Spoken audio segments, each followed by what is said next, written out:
Kim Chiu at Paolo Avellino muling hinirita ng mga Showtime host, mga fans na iinip na sa kanilang promotion.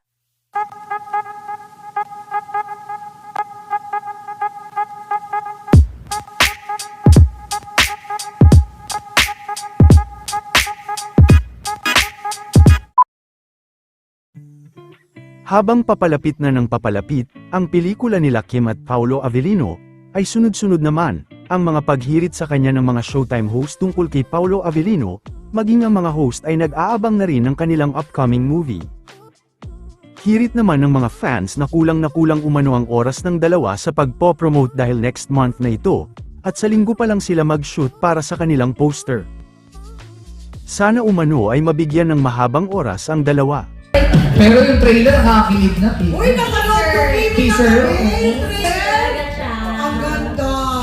Ang lapit-lapit ang mukha nila, di ba, Chao? Ang ganda. Alam ko kayo pala ang sagot para tumigil ang ulan. Magdikit lang kayo. Hindi mo sinabi sa akin ganun kalapit yung mukha niyo. Hindi ka nagpa. Gano'n ba kalapit? Gawin mo nga last si MC. Gano'n ba kalapit? Uy! Sa Gano'n kalapit mo. breadwinner, ha? Ang agad last. Huwag na ako kasi excited Uy, eh. gagawin nila, si. Paano ba yun? Pwede gawin nyo. Ay, naku, panoorin nila yung I am the breadwinner. Mas malapit ka doon. Samantala, kasama naman ni Vice kahapon ang ilan sa Showtime family sa public screening para kay Ma'am Leni Robredo. Is a kind of presence na nararamdaman namin yung pagmamahal para sa bayan.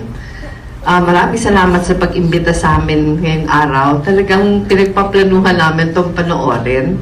Pero siguro blessing na ang kasama ko ngayon, mga kasama ko sa Angat Buhay na karamihan sa kanila sila din yung breadwinners. Kaya siguro yung kwento, yung dialogue, nag-resonate sa marami kong kasama. Kanina habang madilim pa, tinatanong ko si Vice kung paano niya, hindi ko inaasahan na ganun ka-heavy yung kung paano siya nag-prepare. And sinasabi niya na familiar kasi yung lahat na sinabi, yung sitwasyon. And I think familiar ito sa maraming mga Pilipinong araw-araw.